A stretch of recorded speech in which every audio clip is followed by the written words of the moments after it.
Hey, it's Andrew Priestley and welcome to Multiply Your Money. This is episode number 27 and I'm reading from a book called The Money Chimp, which is available on Amazon.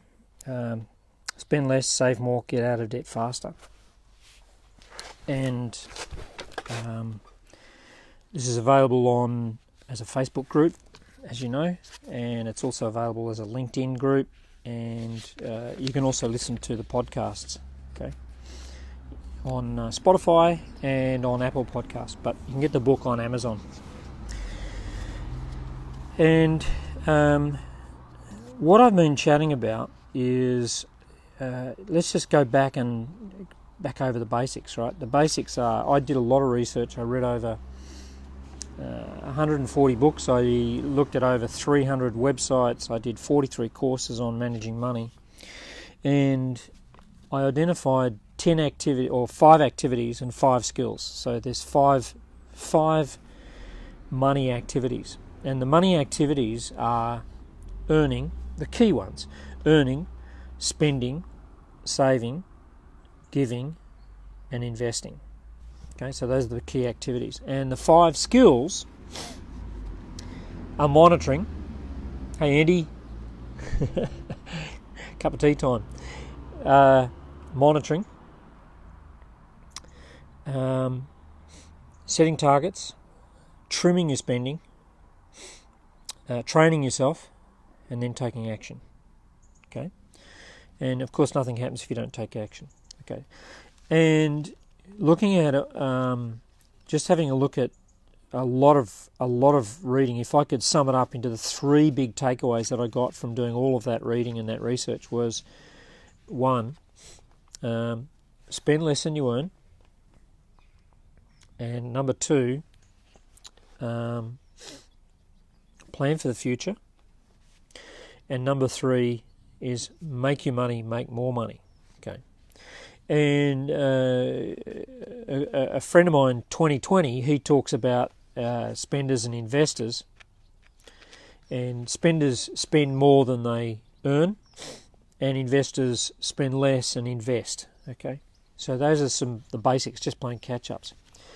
And up to this point, I've covered a little bit, and I'm going to go into a lot more detail as we move on, but I covered a little bit on spend less than you earn.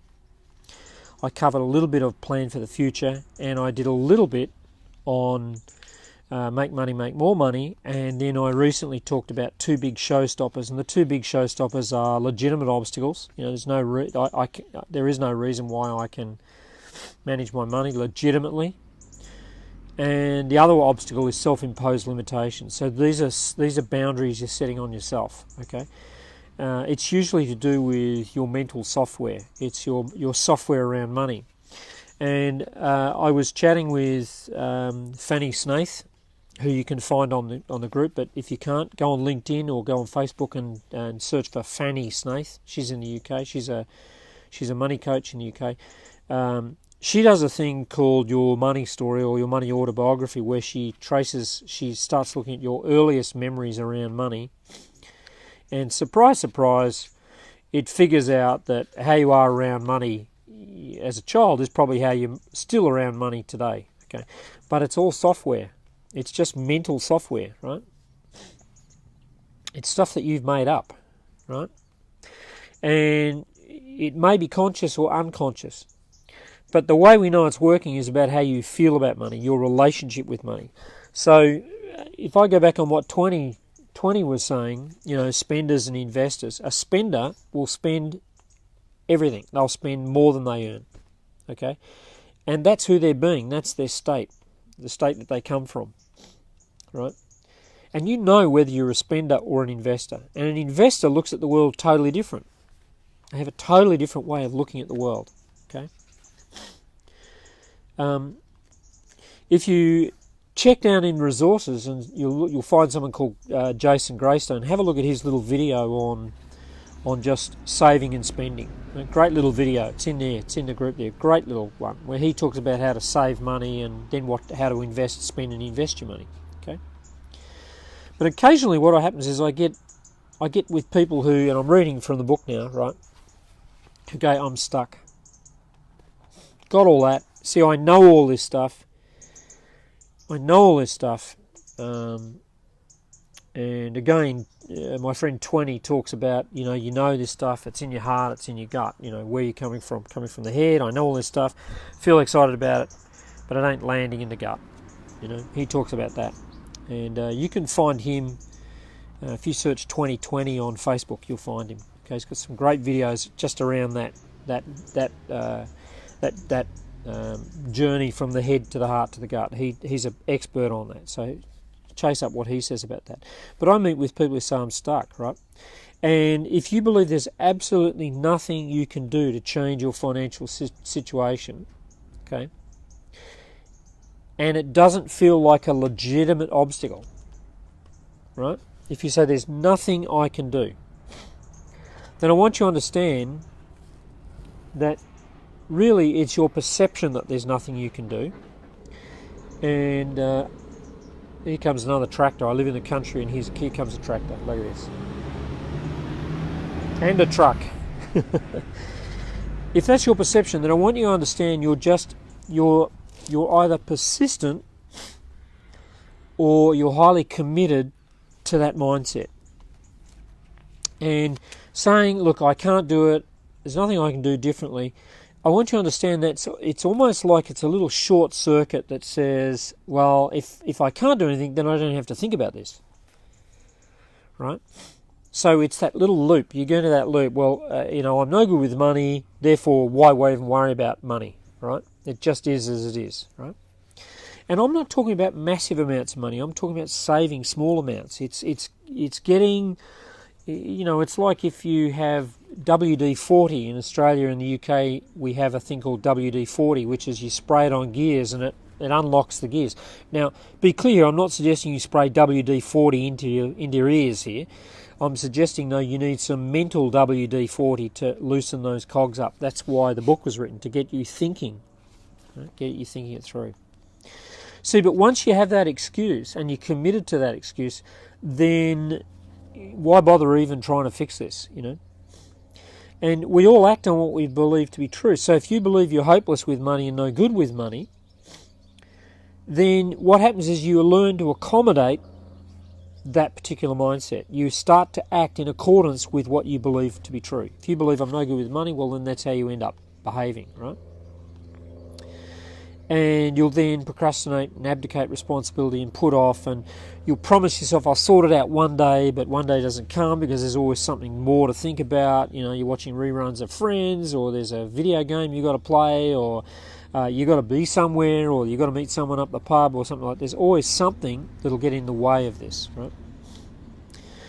And then you start entertaining ideas that, look, next Friday night it's £93 million on Euro Millions, so I'll just get a ticket and that'll solve all my problems, But what we know is that most people are broke who win the lottery are broke, often in worse position 6 to 18 months later. Okay, we know that most of the winners, they spend in winnings, they don't factor in the tax, they don't invest it, they end up with more debt. Okay, and there's Mempreet. Hey, welcome. And one of the best people I can recommend you look up is a woman called Karen Sutton Johal, and she wrote a book called The 4 Money Mindsets, which is absolutely fantastic, right? Because she understands debt better than any other person I know. And you know what? I'm recommending a book that is £10 on Amazon. It'll change your life. The 4 Money Mindsets by a woman called Karen Sutton Johal. I'll put a link down in the just below, right? And what she notices is that when people get out of debt, they go and see a debt advisor and they get them out of debt, and then 3 months later they're back right where they were.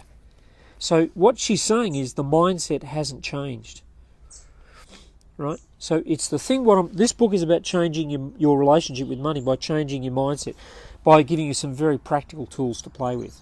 Okay, so a wealth coach like Jason Greystone, right, or a money coach like Fanny Snaith will challenge your thinking. Karen Sutton Johal will challenge your thinking around money, around your relationship with money, right? And they will try and get you to flush out any of these faulty beliefs that you have around your relationship with money. So if you say things like, I can't get my head around money, or I can't learn this, or I'm no good at budgeting, a wealth coach will ask because,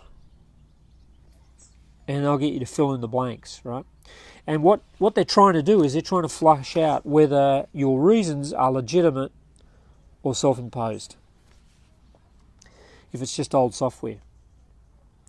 I think I'll finish on this point. Money saving expert Martin Lewis. So in the UK we have a TV show called The Money Saving Expert. Martin Lewis, he says that improving your finances, yes, you've got to save money, but he said you go looking for savings. Don't just save money, look for savings. And he said the obvious place to start looking is looking at your... Hi, Karen. How are you? Karen O'Neill. He says look at... Thanks for tuning in, guys. He says look at your relationships with your suppliers. So, for example, he would say that most people are paying way too much for being loyal to a supplier they've been with forever, right? And they don't even know what rate they're on or what tariff they're on. And it's a phone call. They ring up their supplier and say, what tariff am I on? And can you change this? Right? And more often than not, staying loyal, they're paying more to a supplier just by staying loyal with them. So I ring up my web provider and I've saved 12% on my web bill.